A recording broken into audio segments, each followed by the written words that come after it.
एक बार की बात है, ग्राउंड पे दो जवान एक बेंच के दोनों ओर खड़े हुए थे गन लेकर के। ऐसा ही बड़ा मैदान था, खाली मैदान, केवल वहां बेंच पड़ी थी, आर्मी कैंट एरिया का था। तो कर्नल साहब नए नए पोस्टिंग आई, उन्होंने पूछा कि यार ये जवान यहाँ क्यों खड़े? तो जवानों ने कहा कि भैया हमारे सार्जेंट साहब ने यहाँ खड़ा किया है।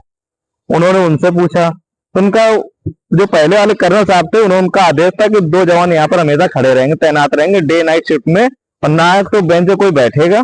तो उनको लगा कि भाई कुछ ना कुछ सीक्रेट होगा यहाँ पर। तो पहले होता था कि आर्मी वाले कुछ बम गोला बारूद वहां छुपा देते थे, या कुछ सीक्रेट चीजें रख दी जाए तो ताकि दुश्मन की नजर ना पड़े, और उसकी सुरक्षा के लिए गार्ड लगे थे।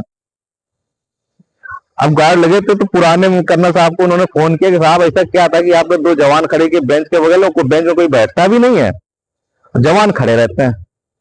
उन्होंने कहा देखो कर्नल साहब, हमसे पहले जो कर्नल साहब थे उन्होंने वहां पर दो जवान लगा रहे थे, मैंने उन्हीं जवानों को वहां लगा रखा, हटाया नहीं, और इसके बारे में मुझे नहीं पता।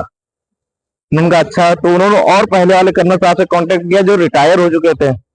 उन्होंने कहा साहब देखो, दो जवान वहां पर मेरे आने से पहले से लगे थे, तो मैंने उनको लगा रहा, मैंने उनको हटाया नहीं, वो पुराने कर्नल साहब जो हमसे पहले थे। तो उन्होंने कहा अच्छा यार, अब असमंजस बढ़ा कि यार ये क्या हो रहा है, किसी को मालूम नहीं, दो जवान खड़े ड्यूटी कर रहे हैं डे नाइट, पूरा सर्दी गर्मी बरसात, और किसी को मालूम नहीं। तो उन्होंने कहा कि चलो उनका पता किया। तो उनका पता किया, कर्नल साहब घर बदल चुके थे, तो उनके नए घर जवान भेजे गए, खत भेजे गए।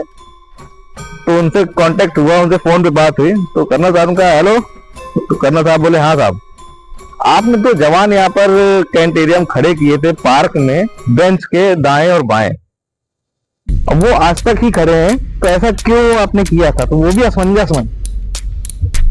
तो उन्होंने कहा अभी तक उस बेंच का पेंट सूखा नहीं गया। सबको कहा गया कि पेंट नहीं सूखा। अरे साहब उसमें तो पेंट ही नहीं है।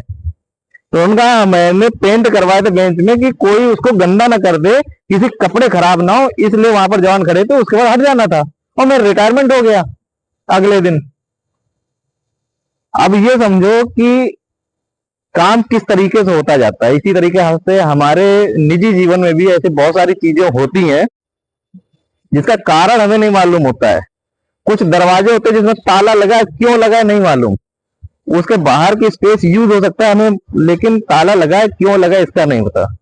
तो पीछे के कारणों को जानना भी चाहिए, और ये हमें सीख भी देता है कि अगर आप कारणों को जानेंगे तो आपके जीवन आसान हो जाएगा। नहीं तो इतने सालों से वो जवान वहां ड्यूटी करते आ रहे, अगर किसी ने एक बार भी जानने की कोशिश की होती तो वो जवान कहीं और तैनात होते। धन्यवाद, जय हिंद।